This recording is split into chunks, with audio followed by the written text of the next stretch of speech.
Class 12th का physics का NCERT solution, जिसमें एनसीईआरटी की back exercise electric field and charges का क्वेश्चन नंबर 9th जो है वो हम लोग टेकअप करने वाले हैं। काफी इंपॉर्टेंट क्वेश्चन है और इसको अच्छे से जो है वो समझ लेते हैं। हम लोगों के पास क्या गिवन है, एक सिस्टम है दो चार्जेस का, एक प्लस का 2.5 टाइम्स 10 पावर -7, एक माइनस का। तो जब भी इक्वल एंड अपोजिट चार्जेस हम लोगों के पास होते हैं और सर्टेन डिस्टेंस के ऊपर पड़े हो तो उसको हम लोग डाइपोल जो है वो बोल देते हैं। तो ये चार्जेस जो है वो कुछ ऐसे लग रहा है जेड एक्सिस के ऊपर जो है वो पड़े हुए हैं। तो ये मान लीजिए मेरे पास एक्सिस है, तो एक पॉइंट है हम लोगों के पास 0,15 का 15 डिस्टेंस है, ये मैंने ओरिजिन ले लिया। ये ऊपर वाली मैंने जेड एक्सिस का पॉजिटिव डायरेक्शन जो है वो अपने पास अज्यूम कर लिया, और बट ऑब्वियसली नीचे वाला डायरेक्शन मेरे पास नेगेटिव हो जाएगा।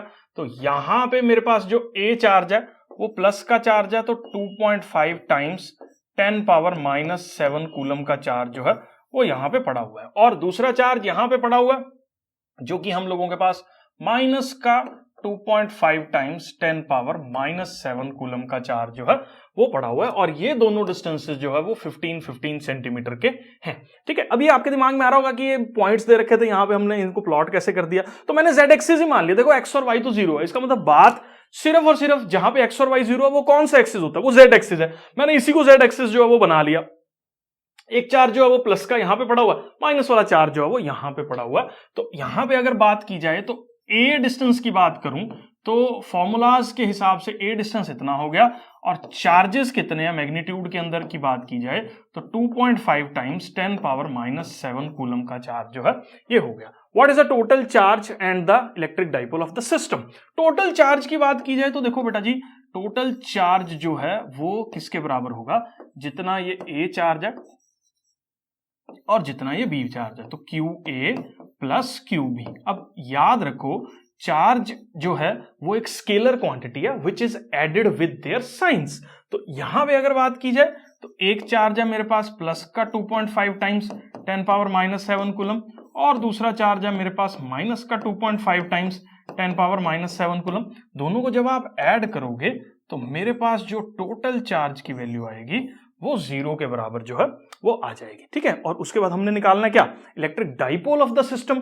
तो डाइपोल जो है वो उसको हम लोग P से रिप्रेजेंट करते हैं, और मैग्नीट्यूड की बात की जाए तो ये 2AQ के बराबर होता है। मतलब चार्जेस का टोटल डिस्टेंस हम लोगों के पास कितना गिवन है टाइम्स जो चार्जेस का जो मैग्नीट्यूड है, चार्ज का जो मैग्नीट्यूड है उसके मल्टीपल के बराबर होता है। अब यहां पे टोटल डिस्टेंस की बात की जाए तो ये हम लोगों के पास जो है वो 30 सेंटीमीटर के बराबर है।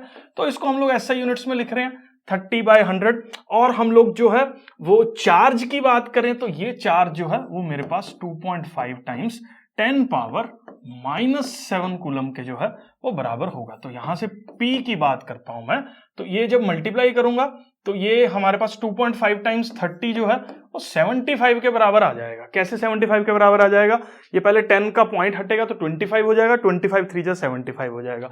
अब ये यहां पे 10 पावर -7 है, और ये दो जीरोस नेगेटिव में ऊपर जाएंगे तो 10 पावर -9 जो है वो बनने वाला है। और इसको अगर हम लोग ऐसे देखें तो 7.5 टाइम्स 10 पावर -8 जो है वो हम लोगों के पास हो जाएगा। अब इसका यूनिट हम लोगों के पास क्या होगा, तो यूनिट में देखो हमने एक तो कूलम यूज किया और दूसरा हमने इसको मीटर में ही चेंज कर दिया था। तो ये कूलम मीटर जो है वो हम लोगों के पास डाइपोल मोमेंट की वैल्यू जो है वो हो जाएगी। अब डाइपोल मोमेंट क्योंकि एक वेक्टर क्वांटिटी है और इसकी डायरेक्शन हम लोग जो है वो क्या लेने वाले हैं, बट ऑब्वियसली इस पर्टिकुलर केस में इसकी डायरेक्शन जो है वो पी वेक्टर की हमेशा और हमेशा नेगेटिव से पॉजिटिव चार्ज की तरफ जो है वो हम लोग लेके चलते हैं। मैं अज्यूम कर रहा हूं बेटा जी ये पर्टिकुलर क्वेश्चन भी आपको क्लियर